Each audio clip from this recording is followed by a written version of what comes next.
Nessa noite vamos conversar hoje sobre essa primeira parte do texto, que dividimos aqui no o início da igreja, a oposição aos apóstolos e a perseguição da igreja. Uma breve introdução, vamos relembrar aqui o que eu coloquei semana passada. Lembramos que o livro de Atos, ele nos mostra um índicezinho lá no versículo 8, e ele diz lá: mas receberão poder quando o Espírito Santo descer sobre vocês, serão minhas testemunhas de Jerusalém, em toda a Judéia e Samaria, até os confins da terra. Então, nós dividimos o esboço em 3 partes, exatamente. Jerusalém, que é o que, se Deus permitir, nós iremos discutir um pouco hoje, que seria do capítulo 1 ao capítulo 7. Lembra que eu pedi para que vocês lessem, para que a aula fosse mais dinâmica. Espero que todos tenham lido. Se não, vai captando aí a mensagem, mas semana que vem leia, porque é muito importante para esse tipo de estudo. Como nós não iremos ler todos os versículos, então, se você leu, você vai captar, você vai absorver muito mais. Então, Jerusalém é o que iremos falar hoje, segunda parte, Judéia e Samaria, e a terceira parte, até os confins da terra. Então, vamos à primeira parte do nosso estudo hoje, o início da igreja, no capítulo 1 e 2. A introdução mesmo. Então, capítulo 1. Vamos ler agora do versículo 1 ao versículo 14, certo? Eu estou utilizando a versão NVI. Então, você pode acompanhar aí na sua versão. E eu vou ler agora Atos dos Apóstolos, do capítulo 1, do versículo 1 até o versículo 14. E a palavra de Deus diz assim, ó: em meu livro anterior, Teófilo, escrevi a respeito de tudo o que Jesus começou a fazer e a ensinar, até o dia em que foi elevado aos céus, depois de ter dado instruções por meio do Espírito Santo aos apóstolos que havia escolhido. Depois do seu sofrimento, Jesus apresentou-se a eles e deu-lhes muitas provas indiscutíveis de que estava vivo. Apareceu-lhes por um período de 40 dias, falando-lhes acerca do reino de Deus. Certa ocasião, enquanto comia com eles, deu-lhes esta ordem: não saiam de Jerusalém, mas esperem pela promessa de meu Pai, da qual falei a vocês. Pois João batizou com água, mas dentro de poucos dias vocês serão batizados com o Espírito Santo. Versículo 6. Então os que estavam reunidos lhe perguntaram: Senhor, é neste tempo que vais restaurar o reino de Israel? Ele lhe respondeu: não compete a vocês saber os tempos ou as datas que o Pai estabeleceu pela sua própria autoridade. Mas, versículo 8, receberão poder quando o Espírito Santo descer sobre vocês, e serão minhas testemunhas em Jerusalém, em toda a Judéia e Samaria, e até os confins da terra. Tendo dito isto, foi elevado às alturas, enquanto eles olhavam, e uma nuvem encobriu da vista deles. E eles ficaram com os olhos fixos no céu, enquanto ele subia. De repente, surgiram diante deles 2 homens vestidos de branco, que lhes disseram: Galileus, por que vocês estão olhando para o céu? Este mesmo Jesus, que dentre vocês foi elevado aos céus, voltará da mesma forma como o viram subir. E essa foi uma palavra introdutória de Lucas nesse livro de Atos dos Apóstolos. Do versículo 1 ao 14, nós vemos que Lucas faz uma ponte entre o evangelho que ele escreveu e o livro de Atos dos Apóstolos. Por que eu digo isso? Se você ler o final do evangelho de Lucas, você vai ver que ele cita alguns desses momentos, enquanto Jesus ainda não tinha subido aos céus. E ele cita de maneira rápida, até um pouco mais de detalhes aqui em Atos dos Apóstolos, mas em Lucas ele cita, no final do seu evangelho, a ascensão de Jesus. Então ele faz essa ponte, e acredito que vocês notaram, que no primeiro versículo, no versículo 1, ele diz, em meu livro anterior, Teófilo, escrevi a respeito de tudo que Jesus começou a fazer e a ensinar. Então, ele cita o livro anterior para fazer um link com esse livro, ou com esse segundo volume. Então, ele diz que no livro anterior, ele escreve aquilo que Jesus ensinou, que Jesus viveu, a vida de Jesus. E aqui no livro de Atos dos Apóstolos, nós iremos ver agora a continuação da obra de Jesus através do Espírito Santo. Então, ele faz essa ponte nesses primeiros versículos do livro para ambientalizar o leitor Teófilo e todos aqueles que iriam ler também a obra, para compreender qual seria o caminho da obra desse livro de Atos dos Apóstolos. Ele descreve, no versículo 4, a ordem que Jesus deu aos apóstolos. Versículo 4, ele diz: não saiam de Jerusalém, fiquem em Jerusalém, até que do alto desça o Espírito Santo, até que vocês sejam revestidos pelo Espírito Santo. Ele faz, no versículo 8, exatamente o resumo ou o índice que nós estamos utilizando do livro, né? Serão minhas testemunhas, quando o Espírito Santo descer, primeiro em Jerusalém, depois em Judéia e Samaria, e depois aos confins da terra. Então, Lucas, ele apresenta o caminho que o livro de Atos dos Apóstolos ele vai seguir, ele vai traçar nesses primeiros versículos.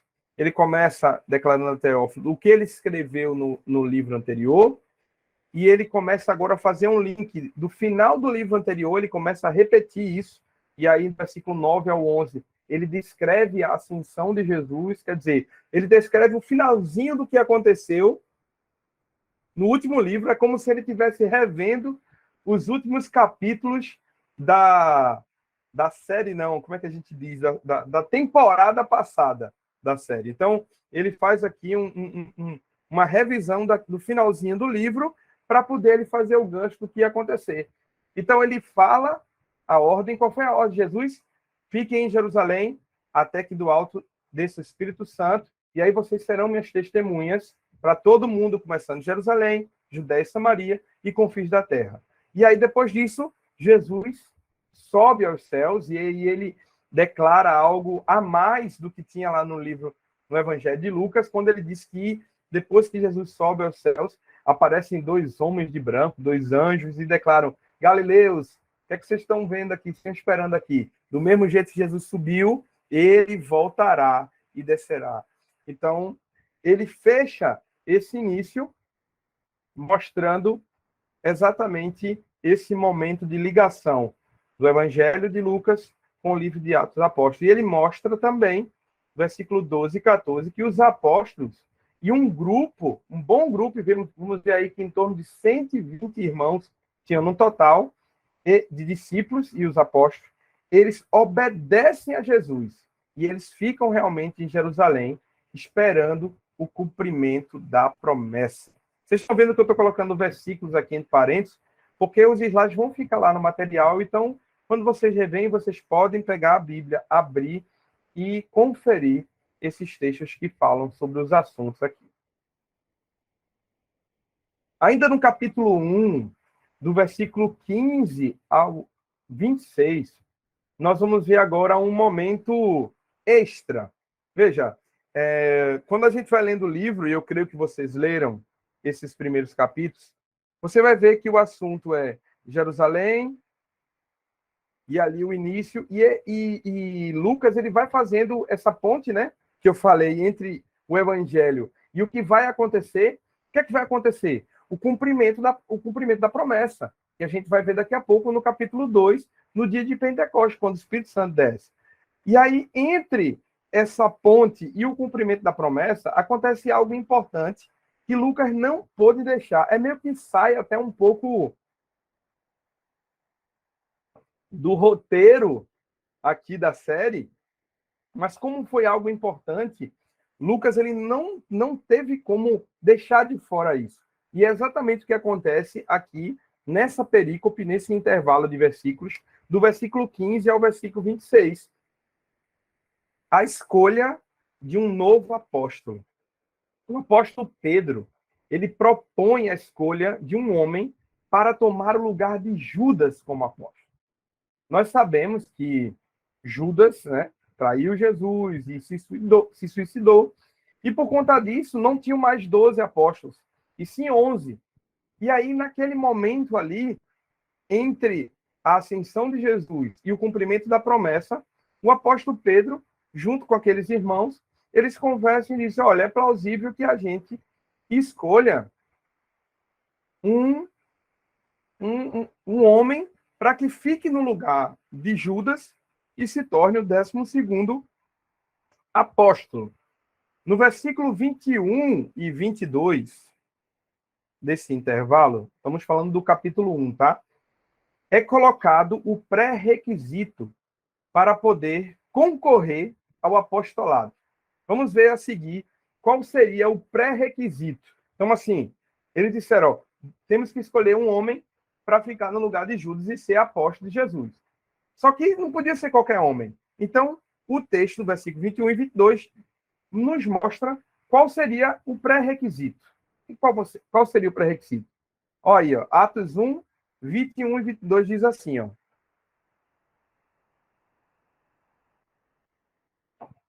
Portanto, é necessário que escolhamos um dos homens que estiveram conosco durante todo o tempo em que o Senhor Jesus viveu entre nós, desde o batismo de João até o dia em que Jesus foi elevado dentre nós às alturas.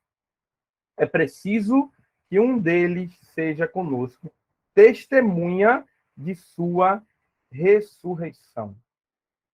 Então, qual era o pré-requisito?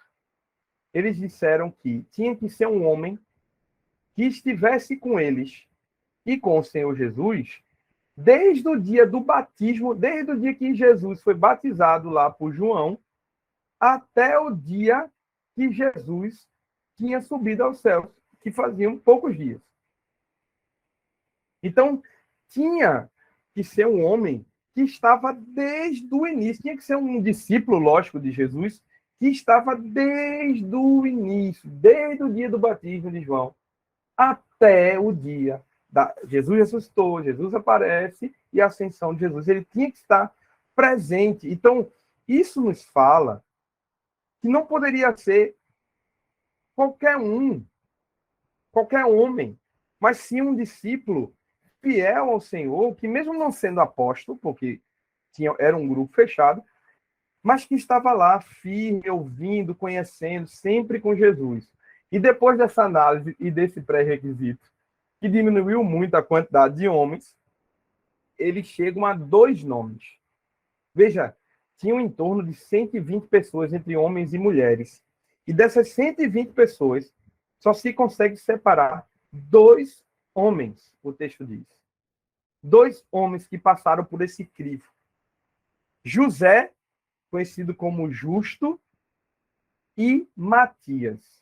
E depois de apresentarem esses 2 homens, José e Matias, que passavam por isso, eles oram, o texto declara lá que eles oram junto com os irmãos, tudo, e depois de orar, eles lançam sorte. Então, esse lançar sorte, gente, era um costume entre eles, judeus. Tinha umas pedrinhas, se eu não me engano, eu não lembro, eu vou acabar errando, mas tinha até um nomezinho, que é como se fosse uma lança mesmo. Eles lançavam ali, oravam ao Senhor, e por ali eles tiravam as respostas. E eles lançaram sorte, e o nome que foi escolhido foi Matias. E o texto diz que isso foi de comum acordo. Sai o nome de Matias e todo mundo concorda, e a partir dali, Matias se torna o 12º apóstolo. O interessante é que, depois disso, a gente não vê mais falar sobre Matias na Bíblia. A gente não vai ver. E aí, alguns estudiosos tentam dizer que talvez tenha sido até precipitação dos apóstolos, dos irmãos ali, terem feito essa escolha. Eu não acredito muito nisso. Até parece precipitação. Mas se eu falo que é precipitação, eu também posso correr no erro de dizer que o Espírito Santo de Deus não estava no controle disso. e o Espírito Santo de Deus talvez foi pego de surpresa. Eita, eu não ia escolher Matias, mas vocês escolheram, se precipitaram. Então, eu acredito que estava assim no plano de Deus, de Matias estar lá no meio, e ele teve seu peso. A Bíblia não fala de todos, Atos Apóstolos não fala de todos os atos de todos os apóstolos, mas eu acredito que ele também foi um cristão apto para ser um apóstolo, porque a palavra de Deus diz isso, e ele foi cotado entre os 12. E aí fechamos o primeiro capítulo. Urim e Tumim. Isso, irmã. Ó, tava eu vou até voltar. Tava na ponta da minha língua, irmão. E eu fiquei com medo de falar. Urim e Tumim eram duas pedrinhas que ficavam até na roupa dos sacerdotes e eles utilizavam para tirar essa sorte. É uma maneira como Deus falava com eles, com os judeus. Urim e Tumim. Muito obrigado, irmão. Tá vendo que a gente aprende? Que bacana. Então, assim, antes de passar para o capítulo 2, eu queria abrir um parênteses interessante aqui. Hoje em dia, nós encontramos alguns apóstolos no nosso meio e que utilizam esse termo como um termo de liderança. Eu não concordo particularmente, mas é a minha opinião, de utilizar esse termo, porque apóstolos só foram esses. E se ele quer ser chamado de apóstolo, se esse líder, esse pastor, quer ser chamado de apóstolo, ele tinha que passar pelo crivo da palavra. Então, no mínimo, ele teria que ter conhecido Jesus pessoalmente e vivido com ele. E, infelizmente, a gente sabe que isso não aconteceu. Então, acaba que quando nós dizemos que alguém é um apóstolo, a gente acaba colocando ele no mesmo nível dos 12, do apóstolo Paulo, e isso é complicado. Então, talvez se alguém vir falar a você sobre essa questão de ser apóstolo, você pode utilizar esse texto e dizer, ó, Matias foi escolhido assim. Ele precisou ser um homem que tinha que estar desde o batismo de Jesus até a sua ascensão. Esse apóstolo, ele viveu com Jesus? Ele aprendeu com Jesus? Não. Então, é complicado chamar de apóstolo, né? Mas é só um parênteses, tá? Fechando esse parênteses aí. E aí nós entramos no capítulo 2. Lembra que a gente está na primeira parte, que é o início da igreja. Esse capítulo 2 é um capítulo maravilhoso, o livro de Atos dos Apóstolos. É um capítulo também que traz base para algumas linhas de pensamento teológico importante hoje na igreja, você concordando ou não, mas são linhas de pensamento que têm um peso. E aí vamos falar um pouco sobre ele, mas antes de falar, eu quero ler aqui do versículo 1 até o versículo 13. Como eu falei, nem sempre a gente vai ler textos assim, maiores, mas eu acho importante, nesse caso, a gente fazer essa leitura. Então, iremos ler agora capítulo 2 de Atos, do versículo 1 ao versículo 13. E o texto da palavra de Deus diz assim, ó: Chegando o dia de Pentecoste, estavam todos reunidos num só lugar. De repente, veio do céu um som como de um vento muito forte e encheu toda a casa na qual estavam assentados. E viram o que parecia línguas de fogo que se separaram e pousaram sobre cada um deles. Todos ficaram cheios do Espírito Santo e começaram a falar noutras línguas, conforme o Espírito os capacitava. Havia em Jerusalém judeus devotos a Deus, vindo de todas as nações do mundo. Ouvindo-se o som, ajuntou-se uma multidão que ficou perplexa, pois cada um os ouvia falar em sua própria língua. Atônitos e maravilhados, eles perguntavam: acaso não são galileus todos esses homens que estão falando? Então, como os ouvimos, cada um de nós, em nossa própria língua materna? Partos, medos e elamitas, habitantes da Mesopotâmia, Judéia e Capadócia, do Ponto e da província da Ásia, Frígia e Panfilha, Egito e das partes da Líbia próximas a Cirene, visitantes vindos de Roma, tanto judeus como os convertidos ao judaísmo, cretenses e árabes. Nós os ouvimos declarar as maravilhas de Deus em nossa própria língua, disse eles. Atônitos e perplexos, todos perguntavam uns aos outros: que significa isso? Alguns outros, todavia, zombavam e diziam: eles beberam vinho demais. Veja, nós acabamos de ler exatamente o cumprimento da promessa. Lucas 24, 49 fala sobre isso, e aí vale importante a gente ler. Abre aí comigo o Evangelho de Lucas, capítulo 24, versículo 49. Lucas 24, 49 diz assim, ó: eu envio a vocês a promessa de meu Pai, mas fiquem na cidade até serem revestidos do poder do alto. Lembra o que eu falei? Lucas, lá no capítulo 24, versículo 49, mostra Jesus dizendo isso: fiquem em Jerusalém, pois eu enviarei a promessa, e a promessa será cumprida nesses dias. Vocês receberão o poder do alto. Em Atos 1:5, como foi lido, Lucas nos lembra declarando que eles deveriam ficar em Jerusalém para receberem o Espírito Santo, o batismo com o Espírito Santo. E foi isso que aconteceu. Eles estavam em Jerusalém, eles estavam orando, eles estavam buscando a Deus, eles estavam firmes lá, e de repente, um barulho como se fosse de um vento, não era vento, era um barulho como se fosse de um vento, e línguas como se fossem de fogo, não era fogo, mas para você entender, quando o texto fala línguas como se fosse de fogo, se você acender uma vela, você vai ver aquele foguinho em cima, aquilo dali é uma língua de fogo.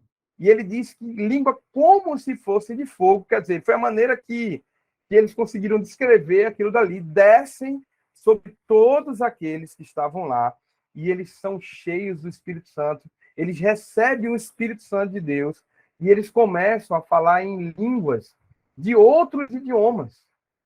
E o texto é muito claro que eles começam a falar em línguas de outros idiomas, e as pessoas que estavam ali ao redor, e era muita gente.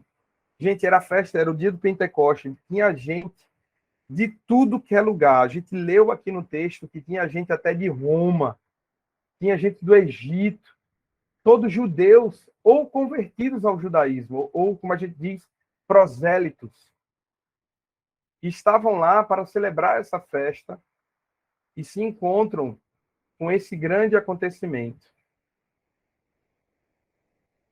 Nesse acontecimento, há o derramamento do Espírito Santo. Em João 14, 16, 26, João declara isso.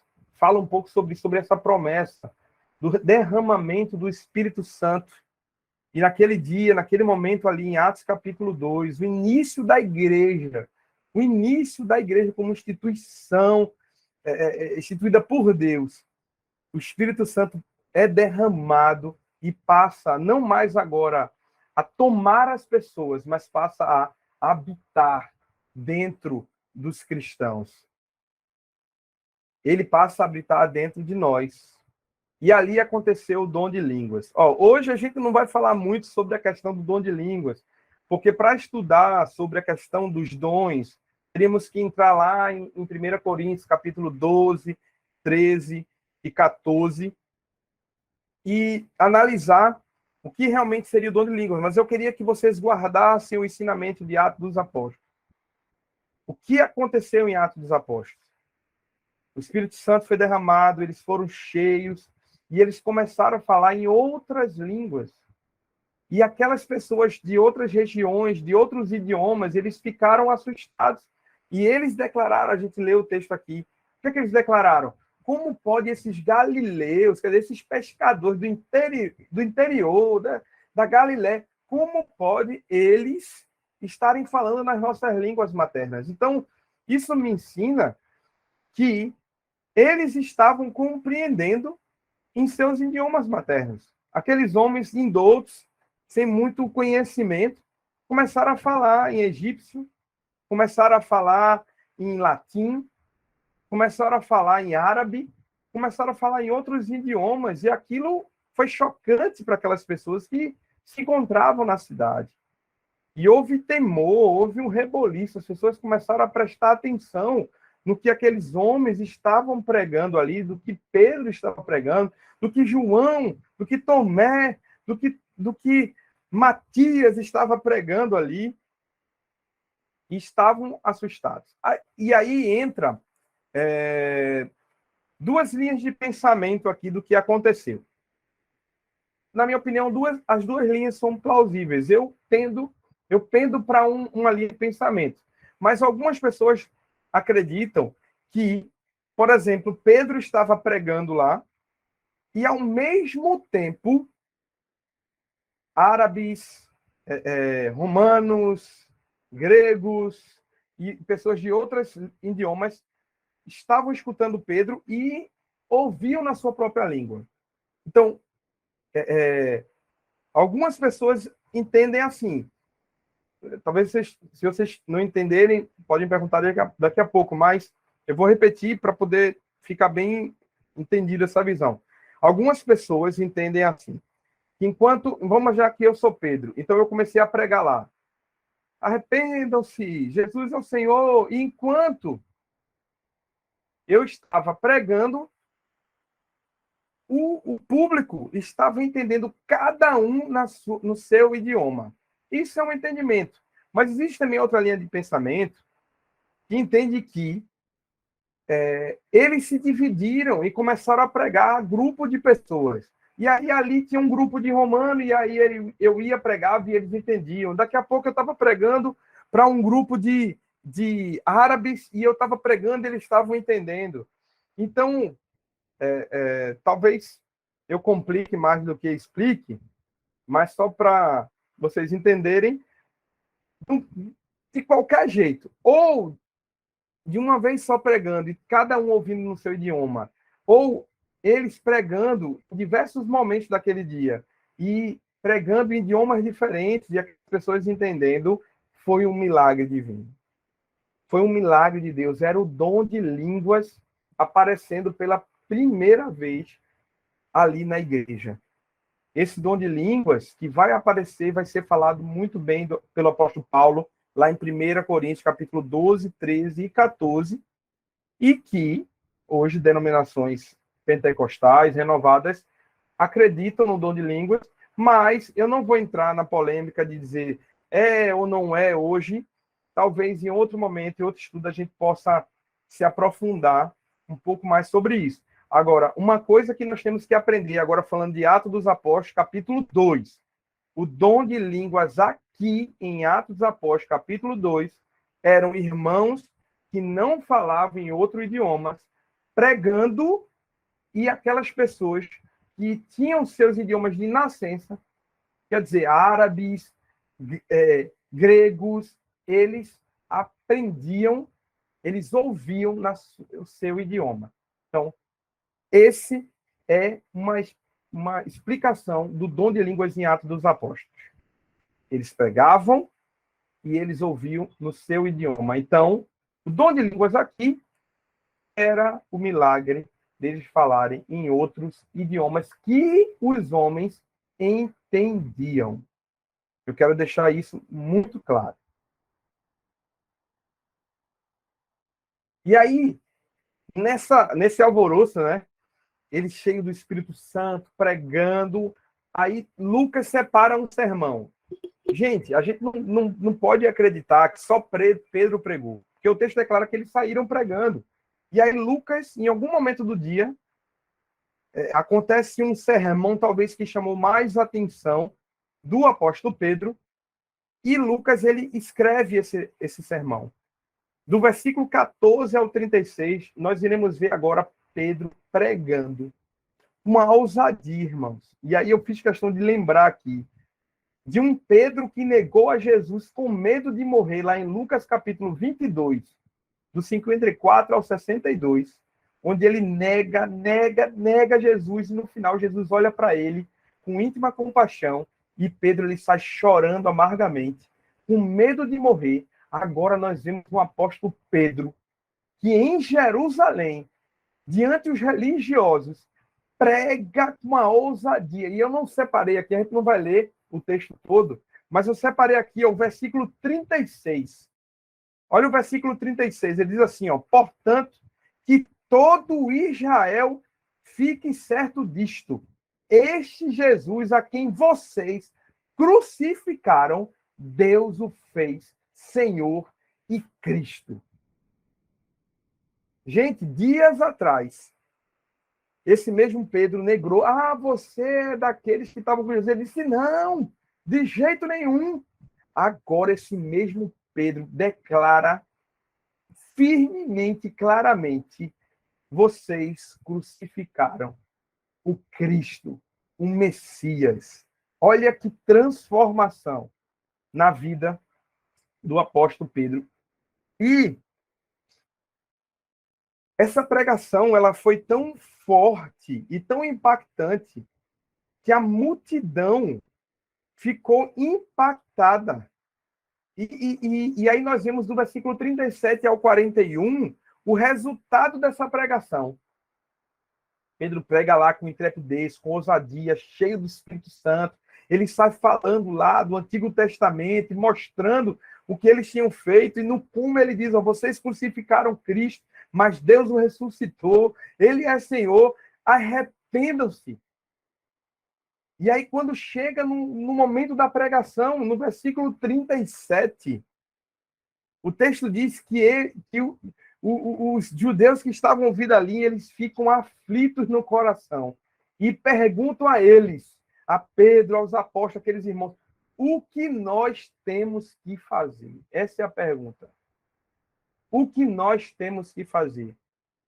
E o texto no verso 38 declara assim, Pedro responde, arrependam-se e cada um de vocês sejam batizados em nome de Jesus Cristo para perdão dos seus pecados e receberão o dom do Espírito Santo. Então, esse é o caminho da salvação. Arrepender-se, entregar a sua vida a Cristo, batizando nas águas em nome de Jesus, seus pecados são perdoados e o Espírito Santo passa a habitar dentro de vocês. Pedro responde aquilo e sabe o que acontece? Olha o resultado. O texto declara que naquele dia foram batizados cerca de 3.000 pessoas. Cerca de 3.000 pessoas se arrependeram, entregaram a sua vida a Cristo, foram batizadas, foram perdoadas, foram lavadas pelo sangue de Jesus. E ali inicia-se a Igreja de Cristo. Veja que abertura maravilhosa do início da igreja. Atos 2,41 diz, os que aceitaram a mensagem foram batizados e naquele dia houve um acréscimo de cerca de 3.000 pessoas. A igreja já começa bombando em Jerusalém. O Espírito Santo é derramado, o evangelho é pregado, o arrependimento é pregado e mais em cerca de 3.000 pessoas se convertem. Então, veja que igreja. Você começar com uma igreja que já começa aí com mais de 3.000 membros, glória a Deus, né? Jerusalém foi impactada naquele dia pelo evangelho, pela graça, pelo Espírito Santo de Deus. E aí, no finalzinho do capítulo 2, do versículo 42 até o versículo 47, nós vemos aí como era a comunhão dos primeiros cristãos. Como é que estava a comunhão desses irmãos que tinham se convertido? E a gente tem que entender que no balaio dessa conversão, quer dizer, no grupo desses 3.000, tinham cristãos de vários lugares do mundo. Talvez cristãos de Roma, da Arábia, cristãos da Ásia, tinha cristão de tudo que era lugar ali, de tudo que era idioma se convertendo. Desculpa, tinham judeus de tudo que era lugar de prosélitos que se converteram ali.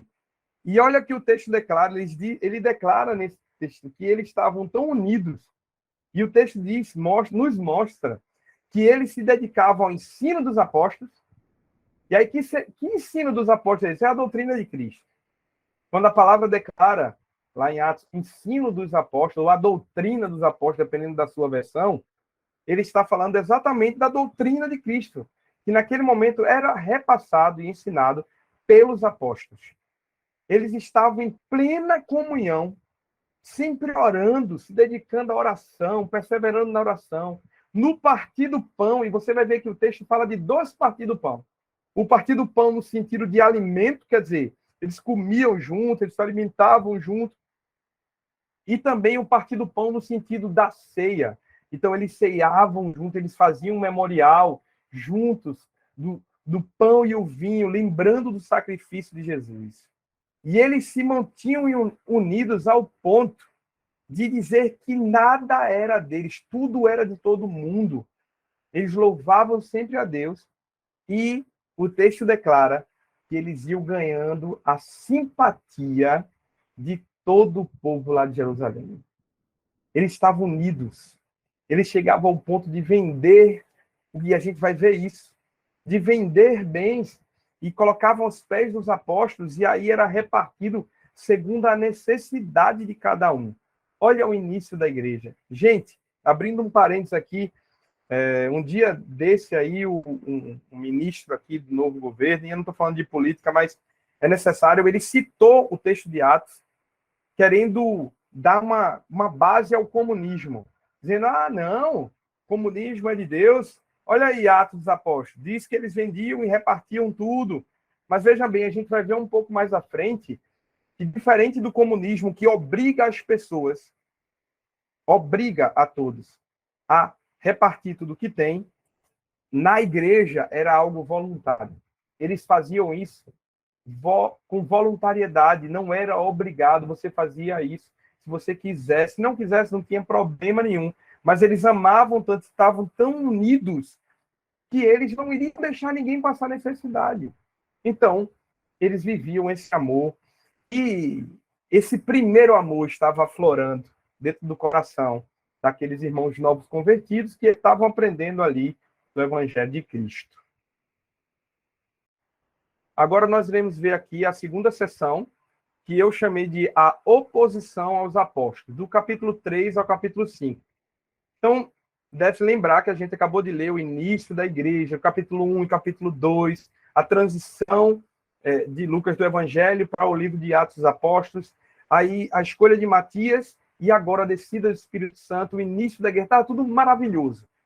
Milhares de pessoas se convertendo, eles estavam numa comunhão linda, só que o tempo vai passando e nós chegamos no capítulo 3, e aí Lucas, ele cita esse acontecimento. Passam-se os dias, eles pregando o evangelho, orando, em comunhão, e aí um certo dia, no início do capítulo 3, Pedro e João vão para o templo. Eles estavam indo orar, estavam indo pregar, estavam indo lá para o templo. E quando eles chegam numa certa porta do templo, tinha um mendigo lá, encostado. O mendigo talvez não conhecia quem era Pedro, quem era João, mas ele estava ali, foi colocado ali porque ele era aleijado. Ele não conseguia andar, ele era coxo. E era colocado ali por pessoas para pedir esmola há muito tempo. E naquele momento, quando Pedro e João estão passando, o mendigo coxo vira para eles e pede uma esmola. Dê uma esmolinha, por favor. Pedro imediatamente olha para ele, o texto declara isso aí entre o versículo 1 e 10, e ele declara isso. Pedro e João olharam bem para ele, e então Pedro disse, olhe para nós. Atos 3, do 4 ao 6, diz assim, o homem olhou para eles com atenção, esperando receber deles alguma coisa, uma esmola, alguma coisa. Mas disse Pedro, não tenho prata nem ouro, mas o que tenho, isto lhe dou. Em nome de Jesus Cristo, o Nazareno, ande. E sabe o que aconteceu? Naquele momento, o mendigo foi curado e ele andou. Um grande milagre, gente. Aquele mendigo passa a andar e muita gente viu lá no templo. Pedro entra no templo junto com aquele ex-coxo agora, com aquele mendigo. E Pedro aproveita a ocasião e ele começa a pregar lá dentro do templo. E do versículo 11 ao 26, nós vemos de novo agora Pedro e João lá, dentro do templo, pregando de maneira ousada. Eu separei aqui o versículo 14 e 15. Olha o que o texto diz. Olha o que Pedro estava pregando lá dentro do templo. Vocês negaram publicamente o santo e justo e pediram que lhes fosse liberto um assassino. Ele cita lá um momento onde escolheram Barrabás no lugar de Jesus. E ele continua declarando: vocês mataram o autor da vida, mas Deus o ressuscitou dos mortos e nós somos testemunha disso. Ele prega sem medo de morrer lá para os religiosos e para todos que estavam ali no templo, declarando: vocês escolheram um assassino ao invés do Senhor, vocês crucificaram, vocês mataram, mas Deus ressuscitou o autor da vida. Texto lindo que o irmão Adroaldo pregou um dia desse de maneira honrosa. E eles pregando aquilo, veja, estava tudo maravilhoso na igreja, né? E aí, mais um dia de milagres e poder, eles curam aquele coxo e eles começam a pregar no templo, e o que acontece? Olha o que acontece. Antes de falar o que acontece, citar mais um texto. Ele continua falando, pregando, e no versículo 19 e 20 ele diz assim, ó: arrependam-se, pois, e voltem-se para Deus, para que os seus pecados sejam cancelados ou perdoados, para que venham tempos de descanso da parte do Senhor, e ele mande o Cristo, o qual lhes foi designado Jesus. Gente, a gente falando assim, a gente não sente o peso do que eles estão pregando. Ele aponta o dedo na ferida dos fariseus, dos saduceus, daqueles religiosos, e diz: ó, vocês mataram Cristo, mas ele ressuscitou. E aí depois ele prega: arrependam-se, para que seus pecados sejam perdoados, e assim Jesus volte, o Cristo volte, e vocês tenham tempo de paz. E ele prega isso na cara dos religiosos, dentro do templo. E aí o que acontece, gente? No capítulo 4, Pedro e João são presos. É lógico que os religiosos, quando veem isso acontecer dentro do templo, se enchem de raiva, de inveja, e pegam eles dois, colocam eles na prisão, eles passam a noite na prisão e depois são levados para o Sinédrio. O que era o Sinédrio? Era o grupo, era o local e o grupo dos religiosos, dos líderes, o sumo sacerdote, os sacerdotes, os escribas, os príncipes da lei se reuniram para indagar, para investigar, para pressionar Pedro e João. Só que, veja, aquela pregação, o texto declara no versículo 4, que em torno de 5.000 homens creram na pregação de Pedro. Em torno de 5.000 homens, passando ali pelo tempo, creram no que Pedro estava falando. E a igreja vai crescendo e a inveja vai acontecendo. E no capítulo 4, dentro dessa perícope do versículo 1 ao 22, o Sinédrio se reúne no outro dia. Pedro é preso com João, porque estava pregando lá, e pregando de maneira muito pesada, muito firme, sem medo de nada. Eles são presos, passam a noite na prisão, e no outro dia, o Sinédrio chama eles, se reúne para interrogar os dois. E aí eles fazem uma pergunta para Pedro. No versículo 7, eles interrogam os dois e perguntam: com que poder ou em nome de quem vocês fizeram isso? E Pedro, inspirado por Deus, cheio do Espírito Santo, responde para eles assim. Olha a resposta. Saibam os senhores e todo o povo de Israel que por meio do nome de Jesus Cristo Nazareno, a quem os senhores crucificaram, mas a quem Deus ressuscitou dos mortos, este homem está aí, curado diante dos senhores. Ele declara: este Jesus é a pedra que vocês, construtores, rejeitaram e que se tornou a pedra angular. Não há salvação em nenhum outro, pois debaixo do céu não há nenhum outro nome dado aos homens pelo qual devemos ser salvos. Olha a resposta de Pedro ao Sinédrio. Eles perguntam para ele, olha a pergunta: com que poder ou em nome de quem vocês fizeram esse milagre? E ele responde: em nome de Jesus, Senhor e Salvador das nossas vidas, o qual o único nome tem poder para salvar. Ele que vocês rejeitaram, que era a pedra, o fundamento, que se tornou pedra angular. Olha a intrepidez, olha a ousadia de Pedro de declarar: nós curamos em nome de Jesus, o nosso Salvador. Glória a Deus por isso. Só que veja, o que acontece? Depois dessa resposta, eles conversam em particular. O Sinédrio fica tão aterrorizado com essa resposta do apóstolo Pedro, que eles se reúnem em particular e decidem, dizendo, eles pensaram: a gente não pode matar eles aqui, porque o povo está crendo.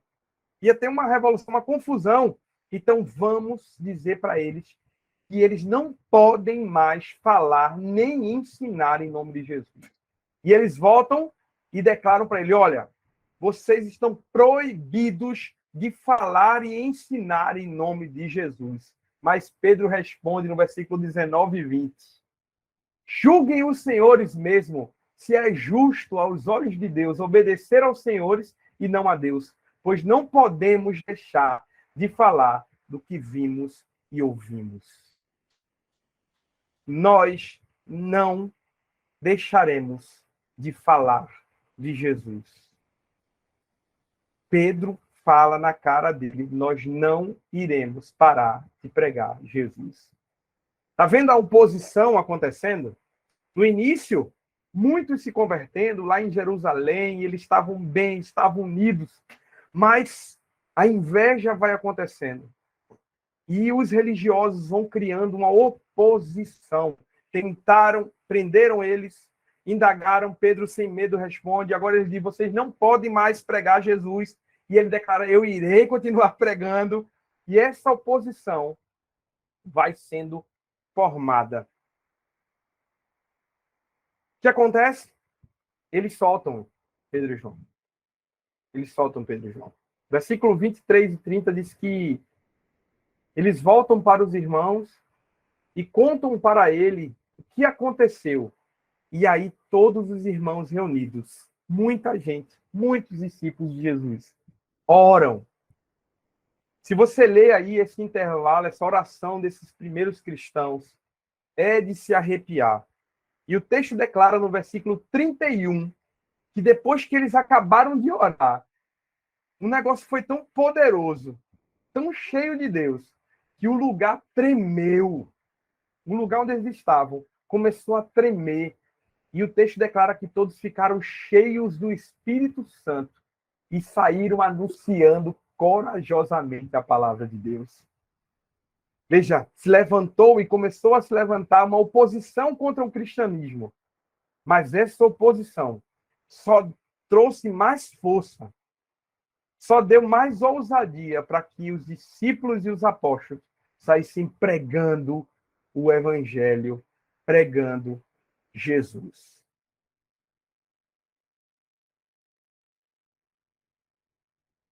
E aí, do versículo 32 ao 37 do capítulo 4, nós vemos mais uma vez a unidade do corpo de Cristo acontecendo no início da igreja.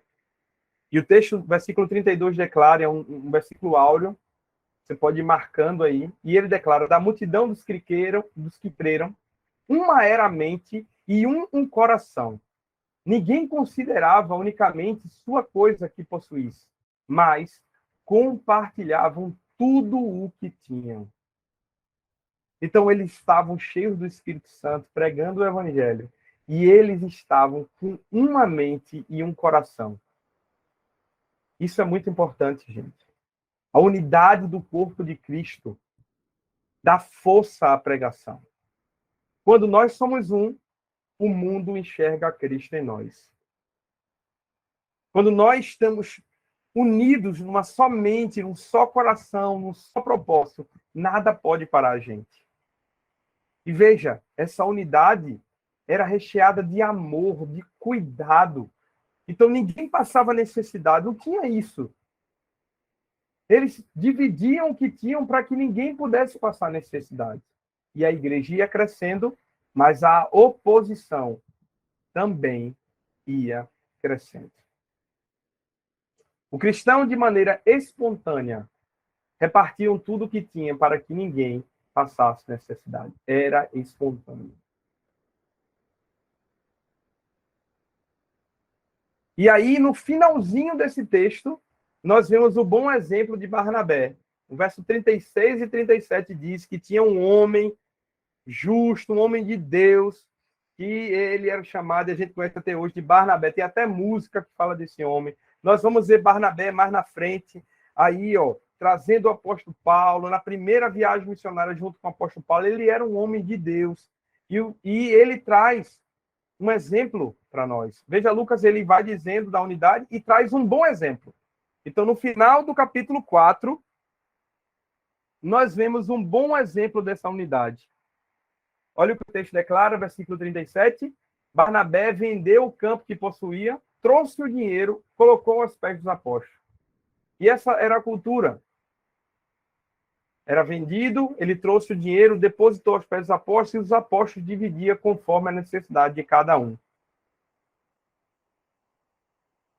E aí, no capítulo 4, no finalzinho dele, deixa eu confirmar, a gente termina agora o capítulo 4 com esse bom exemplo. E nós entramos no capítulo 5, antes do nosso intervalo, onde agora Lucas vai trazer um mau exemplo. Então, veja, ele estava falando da unidade, da questão de ninguém passar necessidade, ele traz um bom exemplo, e agora, no início do capítulo 5, ele traz a história e o mau exemplo de Ananias e Safira. A gente vê isso do versículo 1 até o versículo 11. Lembra que nós estamos aqui no momento da oposição. Então, as coisas vão acontecendo, ele cita a história de Pedro, a oposição do Sinédrio, eles voltam, a igreja continua crescendo, e aí acontece esse fato também, e Lucas coloca para nós dois exemplos, um exemplo bom de Barnabé e agora um exemplo mau, um exemplo ruim de Ananias e Safira. Antes de ler o texto, nós conhecemos essa história, mas e você leu, você também lembrou, eles tinham uma propriedade e eles vendem essa propriedade. E aí Ananias chega junto dos apóstolos e, ao invés de ele chegar e falar a verdade, dizer, ó, vou dar uma parte ou eu não vou dar, a propriedade era deles, e o texto deixa claro que eles eram livres para não ofertar, mas ele decide mentir. E ele vende a propriedade, retém uma parte do valor, mas quando ele vai para o apóstolo, ele está aqui o valor da propriedade. Ele mente e dá uma parte apenas do valor, dizendo que era o valor completo. Essa é a questão. Eles mentiram contra o Espírito Santo. O texto fala, Atos 5, 3, 4. Então perguntou Pedro, Ananias, como você permitiu que Satanás enchesse o seu coração ao ponto de você mentir ao Espírito Santo e guardar para si uma parte do dinheiro que recebeu pela propriedade? Aí ele indaga a Ananias, ela não lhe pertencia? E depois de vendida, o dinheiro não estava em seu poder? O que levou a pensar em fazer tal coisa? Você não mentiu a homens, mas sim a Deus. Eles tinham a liberdade de ofertar ou não, mas Ananias escolhe mentir ao Espírito Santo, escolhe mentir a Deus. Abrindo um parênteses importante aqui, você marca esse texto, Atos 5, 3 e 4, porque ele é um dos textos áureos onde a gente comprova que o Espírito Santo é Deus. Nós não declaramos que Deus, o Deus Pai é Deus, isso é tranquilo. Nós mostramos na Bíblia que Jesus também é Deus, a segunda pessoa da Trindade, e nós declaramos também que o Espírito Santo também é Deus, a terceira pessoa da Trindade. E esse texto fala isso. Então, ó, marca aí. Eu não sei se vocês estão notando, mas ele diz assim, ó, Então, perguntou Pedro, Ananias, como você permitiu sandarizar seu coração ao ponto de você mentir ao Espírito Santo? Não é isso? E aí, no próximo versículo, ele diz, você não mentiu a homem, você mentiu a Deus. Ele mente ao Espírito Santo, que é Deus. Então, esse texto é um texto muito bom para a gente mostrar a divindade, provar a divindade do Espírito Santo. Mas o caso é que Ananias e Safira mentem para o Espírito Santo e retêm uma parte do valor que não tinha necessidade nenhuma. E qual foi a consequência? Versículo 5 e versículo 10. No versículo 5, Ananias morre. Depois de um certo tempo, a sua esposa, Safira, entra, é indagada do mesmo jeito, mente do mesmo jeito, e ela também morre. Então, a primeira consequência disso, que naquele momento era muito importante a unidade da igreja, é que não poderia ter esse tipo de divisão, mentira e qualquer outra coisa desse tipo. E Pedro, de maneira rígida e dura, ensina aos irmãos que não se deve mentir ao Espírito Santo, que uma vida de cristianismo é uma vida de verdade. E sabe o que acontece no versículo 11? Toda a igreja e aqueles que ouviram falar tiveram um grande temor. Então, o evangelho é amor sim, mas também é verdade, nós não podemos brincar com o Espírito Santo, com a palavra de Deus, muito menos com o nosso Senhor. E esse foi um mau exemplo. Eu acho muito massa da Bíblia, porque ela não esconde de nós os exemplos ruins. Lucas não precisava colocar isso aí. E se ele não colocasse, a gente não ia saber. Ia continuar aparecendo que tudo foi mil maravilhas, mas não foi. Existiam momentos também difíceis. E existiam exemplos também ruins, que tinham consequências ruins. E aí, depois dessa história, nós vamos ver novamente Lucas trazendo aí um momento. Ele declara aí, ó, do versículo 12 ao 16, a igreja crescia cada vez mais e, com o crescimento da igreja, a quantidade de milagres e prodígios e poder derramado e feito pelos apóstolos era enorme, ao ponto que o povo começou a trazer muitos e muitos doentes e todos eles eram curados. Você vai ver que o texto declara que todos eram curados, ao ponto, veja, das pessoas começarem a acreditar que a sombra de Pedro curava. E o povo começou a colocar o pessoal na maca, na esteira, na rua, para que pelo menos a sombra de Pedro passasse a curar. Veja, o texto não diz que a sombra de Pedro curava. O texto declara que as pessoas começaram a acreditar nisso e colocar. Agora, o texto diz que todos os doentes que iam, os apóstolos, inclusive o apóstolo Pedro, curavam. E foi um grande poder. E com isso a igreja foi crescendo, crescendo, crescendo, crescendo. E junto com o crescimento da igreja, também veio a oposição, a perseguição aos apóstolos. O crescimento foi tão grande que os religiosos ficaram cheios de inveja. No versículo 17, você vai ver que eles ficaram com inveja e novamente prendem Pedro e João. Levam ele novamente presos. E nessa prisão acontece um milagre. No versículo 19, você vai ver que um anjo aparece, abre a porta da prisão, retira Pedro e João, e o anjo diz assim, ó, vão lá agora, vão lá no templo e voltem a pregar. E aí eles voltam a pregar, eles vão lá para o templo e começam a pregar lá. E o que acontece? A inveja gigante dos religiosos, a oposição a eles e ao cristianismo vai crescendo e novamente eles são levados ao sinédrio.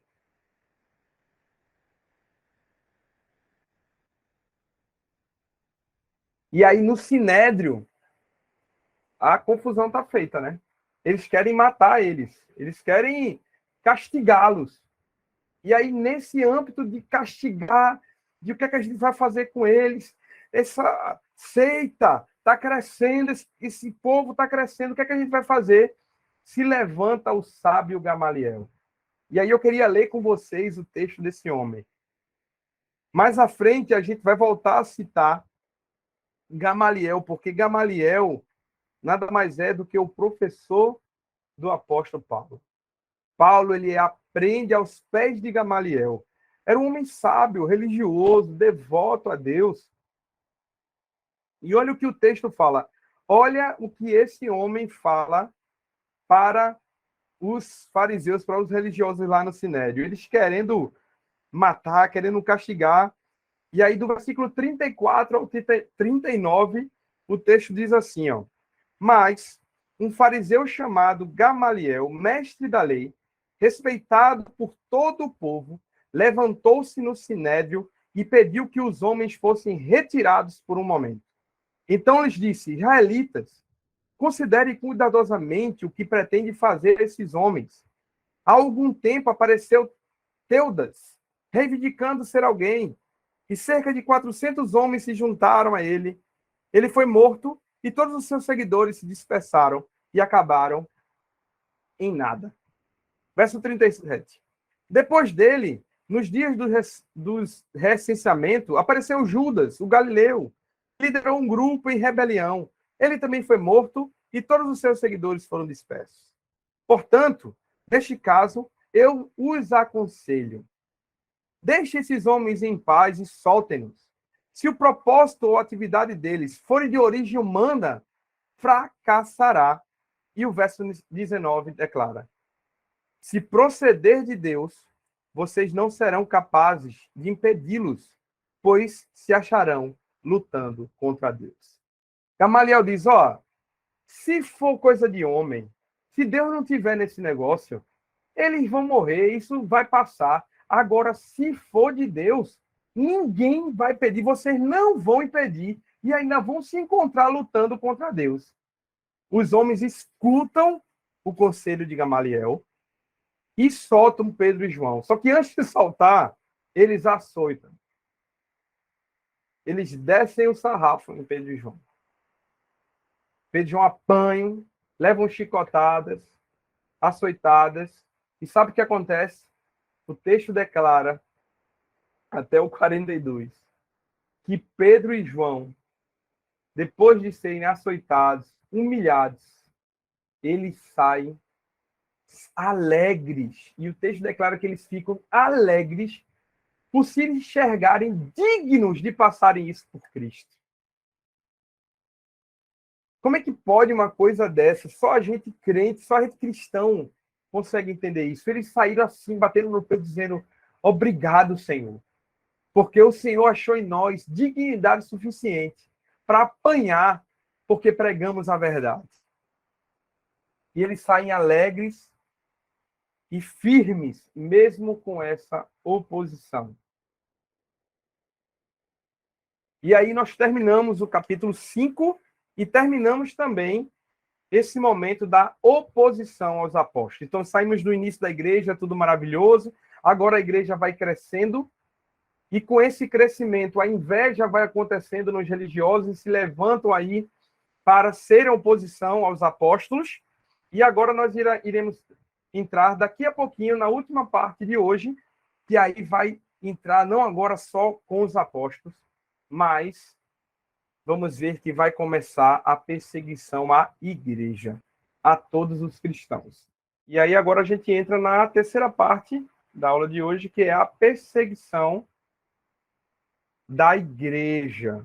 Mas antes de entrar na perseguição propriamente dito, do versículo 1 ao versículo 7, existe mais um acontecimento importante ali na igreja que Lucas quis colocar. E qual foi deles? Nós chamamos de a escolha dos primeiros diáconos. Então, do versículo 1 ao 27, olha o que estava acontecendo. Lembra que tinha muitos cristãos lá, que eram de vários lugares, né, que tinham ido para Jerusalém por conta do dia do Pentecostes e ficaram por lá. E dentre desses cristãos, tinha os cristãos gregos, e tinha os cristãos de língua grega, e tinha os cristãos de lá, da Judéia, de Jerusalém mesmo, por ali, que a gente fala de língua hebraica. E o que aconteceu? Estava começando a ter uma dificuldade na distribuição de alimento com as viúvas desses cristãos, desses judeus de língua grega, cristãos judeus, né? e hebraica. E aí houve essa dificuldade, estava tendo essa dificuldade, porque os apóstolos eles estavam lá se dedicando à oração, ao ensino da palavra, à pregação, e também estavam tendo que resolver essas questões. E chegou num ponto que começou a ter essa dificuldade e se fez necessário escolher 7 homens para cumprir esse papel de servir a igreja. Isso a gente vê nesses versículos aí. E aí, nós dizemos que a instituição desses 7 homens para esse serviço, nós declaramos que foi a escolha dos primeiros diáconos. E assim, eu concordo, foi a escolha dos primeiros diáconos, só que nós temos que entender que essa palavra diácono, no sentido de, de como eu posso dizer, não é liderança, mas no sentido da palavra da diaconia, tipo assim, tem o pastor, tem o diácono. Nesse momento, eles não eram chamados de diáconos nesse momento, entendeu? Mas, realmente, eles foram convocados e separados para servir a mesa, para servir a igreja. Então, eu entendo que esses 7 homens foram os protótipos dos diáconos no Novo Testamento. Então, foi a partir dessa escolha desses 7 homens que houve essa necessidade e que depois, nas igrejas, sempre foram sendo instituídos diáconos e agora realmente chamados como diáconos. A palavra diácono é uma transliteração, igual a presbítero, igual a batismo. O que é uma transliteração? Em vez de traduzir uma palavra do grego, eles transliteraram. Ele continuou sendo em grego, mas agora passa pelo latim, vem para o português, muda algumas letras, mas não é tradução. É igual a shopping. A gente chama, vamos ao shopping. Shopping é uma palavra em inglês, mas que a gente transliterou. Para a gente não vai, vamos lá na galeria. Não, a gente vai no shopping. Então, acontece isso na Bíblia. Por exemplo, batismo. Batismo significa imergir, mergulhar. Mas ninguém diz, e foram imergidos, Não, a gente utiliza a transliteração. E foram batizados. Presbítero. Presbítero significa ancião. Mas ninguém chama ancião, velho, idoso. Não, a gente chama de presbítero. No caso de diácono, diácono significa mordomo, significa garçom, aquele que serve à mesa.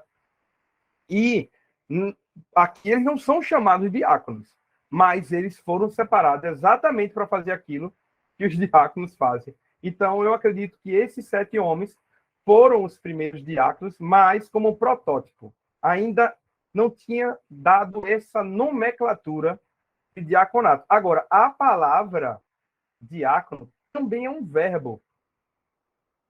Tanto garçom como mordomo, mas também a palavra diácono, diaconia, significa serviço, servir. E ela aparece em 2 versículos nesse intervalo. No versículo 2 e no versículo 4. Servir a mesa. Quando você diz, eles tiveram a necessidade de separar 7 homens para servir a mesa. Então, lá no grego, você vai ver lá a palavra diaconia. Servir a mesa. E no versículo 4, você vai ver que os apóstolos dizem, a gente precisa fazer isso para que a gente possa mergulhar cada vez mais no ministério da palavra.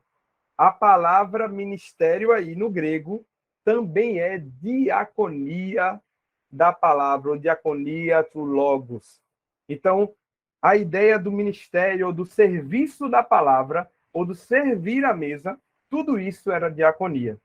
Então, um cristão, na realidade, ele tem que ser servo, ele tem que ser garçom, ele tem que ser um diácono. Então, só que ali foi instituído pessoas específicas para esse serviço que posteriormente acabam realmente recebendo o nome de diácono. Então, por que eu estou falando isso? Porque ninguém ia chegar para esses homens e dizer, diácono, vem cá. Não, não é. Isso é uma realidade, entendeu? Eles foram o protótipo.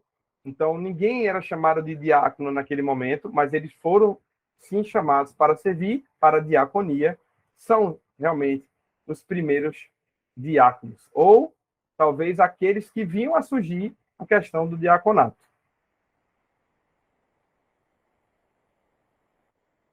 E os homens escolhidos tinham que ter algumas características. Isso a gente vê no versículo 3 também. No versículo 3 diz que esses homens escolhidos tinham que ter um bom testemunho, tinham que ser cheios do Espírito e tinham que ser cheios de sabedoria. Então, veja, eles tinham que ter um caráter cristão, um bom testemunho. As pessoas tinham que olhar para eles e dizer, não, eles são homens de Deus, eles são corretos, são íntegros. Eles tinham que ser cheios do Espírito Santo. E, no caso aí, depois a gente vai falar um pouco mais sobre a questão de ser cheio do Espírito Santo, lá na última aula, nas ênfases teológicas, mas é a ideia de estar pronto, de firme, constante, ativo na obra e cheios de sabedoria. Eles tinham que ter conhecimento e sabedoria para agir ali no meio do povo. Lá em Timóteo e Tito, a gente vai ver uma lista de coisas que o diácono tem que ter e tem que seguir, mas isso foi colocado posteriormente. Nesse momento, o crivo era bom testemunho, cheio do Espírito e cheio de sabedoria. E aí, com a escolha desses homens, os apóstolos passaram a se dedicar mais à oração e ao ensino. Então, eles se jogam na oração e no ensino da palavra, e isso faz com que a palavra seja mais pregada e alcance mais pessoas. E esses homens, Estevão, homem cheio de fé e do Espírito Santo, além de Filipe, Prócoro, Nicanor, Timon, Parmenas e Nicolau, um convertido ao judaísmo proveniente da Antioquia. Então, esses foram os homens que foram os primeiros diáconos, o protótipo do diaconato, que foram escolhidos, sim, para a diaconia, para o servir à mesa, para o serviço do Senhor naquele momento ali, e eles que foram separados. Dentre eles, e aí nós estamos aí.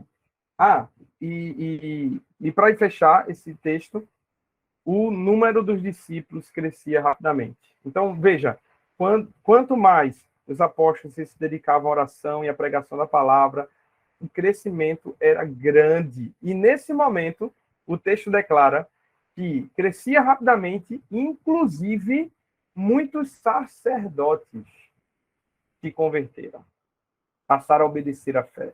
Olha o que está acontecendo. Lembra do caminho que a gente está seguindo? O início da igreja, depois começa a ter oposição religiosa, porque eles começam a pregar, a crescer, a crescer, a crescer. E agora que entramos na parte da perseguição da igreja, o que é que está acontecendo? A igreja continua crescendo e agora sacerdotes, homens religiosos, lá do meio deles, começam a se converter. É cheirinho de problema no ar. É isso que eu digo. E aí, o que acontece logo após isso, no capítulo 6, um dos diáconos, um dos homens que estavam servindo lá, chamado Estevão, homem cheio do Espírito Santo, cheio da graça e do poder de Deus, ele é preso. Ele passa a ser perseguido pelos membros de uma sinagoga dos judeus lá de Cirene e Alexandria, da Cilícia e da Ásia.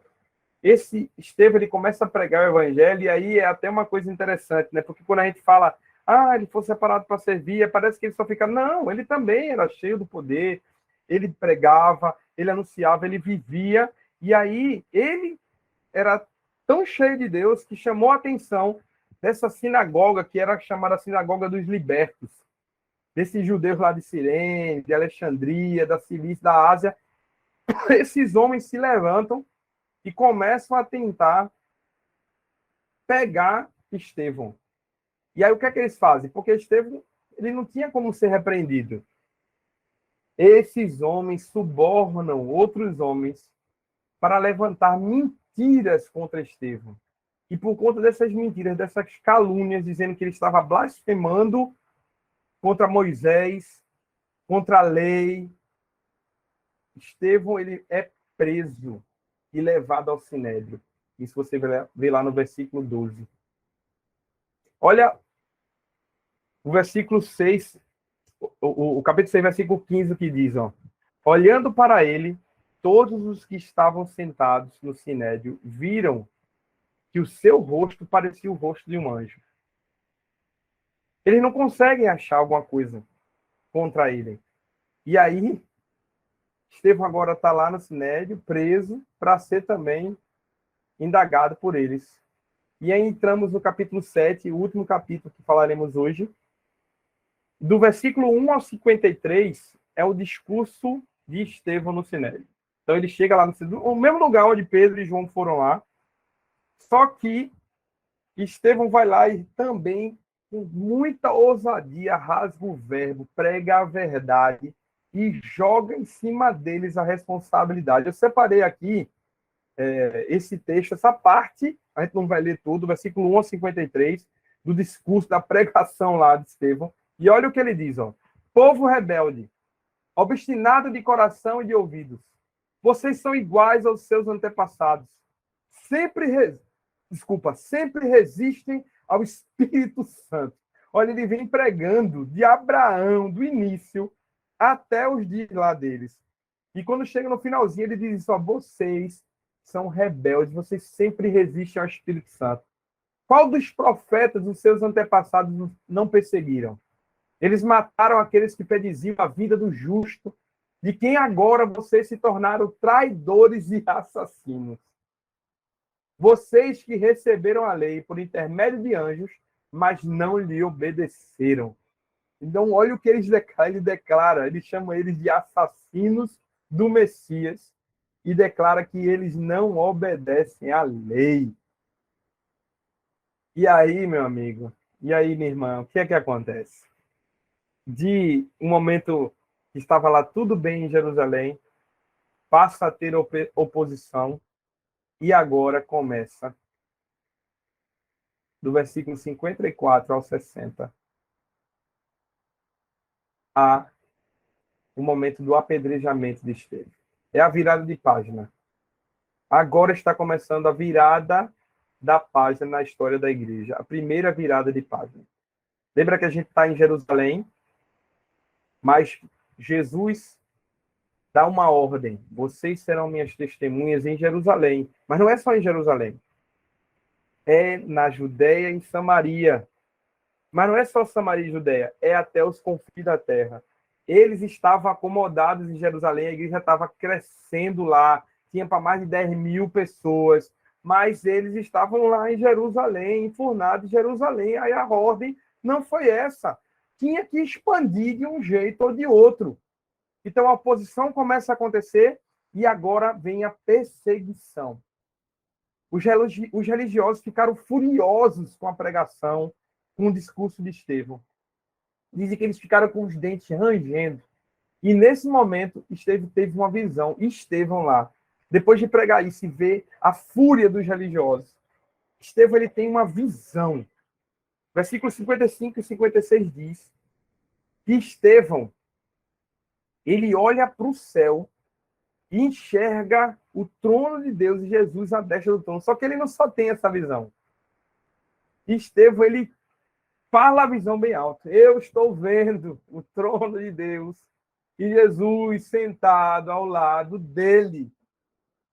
Estevão falou aos religiosos. E por conta do que Estevão falou, os religiosos arrastaram ele para fora da cidade e apedrejaram ele até a morte. Pedro ele declara aquela visão, dizendo, eu estou vendo o trono, veja que coisa, como esse homem era cheio de Deus, sem temor. Ele diz, eu estou vendo Jesus sentado à destra do Pai. Isso os judeus não aguentaram, fecharam seus ouvidos, arrastaram ele para fora e começaram a apedrejar Estevão até a sua morte. No versículo 58, declara que o jovem Saulo, aquele que a gente vai estudar a história dele, de conversão, inclusive, o jovem Saulo, futuro apóstolo, estava presente e ficou tomando conta dos mansos daquele que apedrejava Estevão.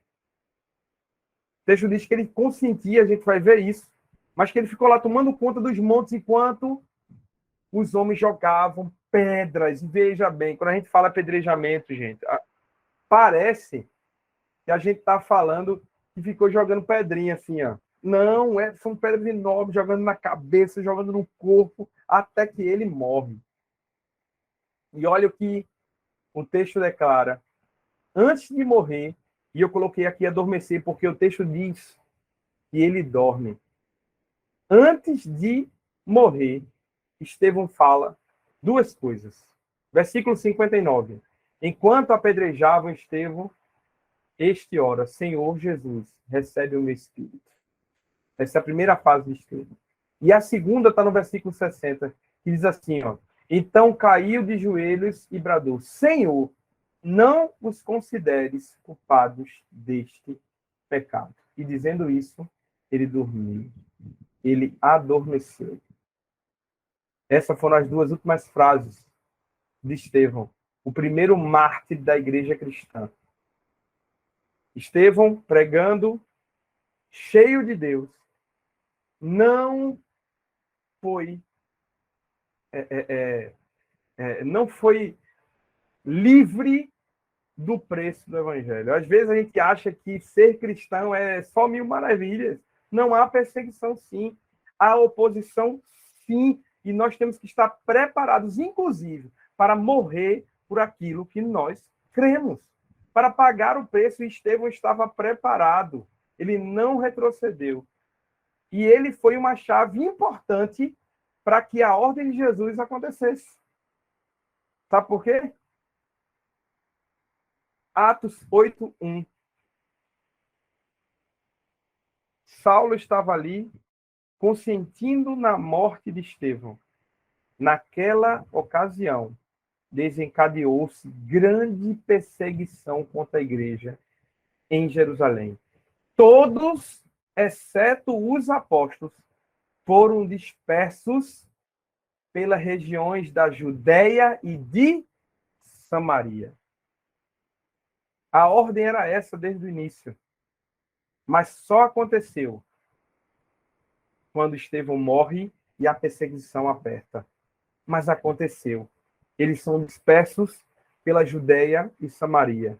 E aí, nós encerramos a primeira parte do nosso esboço, que é Jerusalém. A partir de semana que vem, nós iremos falar agora sobre Judéia e Samaria. Tarefa de casa. Vocês precisam ler do capítulo 8 até o capítulo 15, que é o que, se Deus permitir, a gente vai estudar semana que vem. Então, Atos do capítulo 8 até o capítulo 15. Ok, gente? É importante vocês lerem. É importantíssimo, porque isso faz com que você vá, ó, enquanto eu vou falando, você vai lembrando dos textos, e isso vai sendo muito mais enriquecedor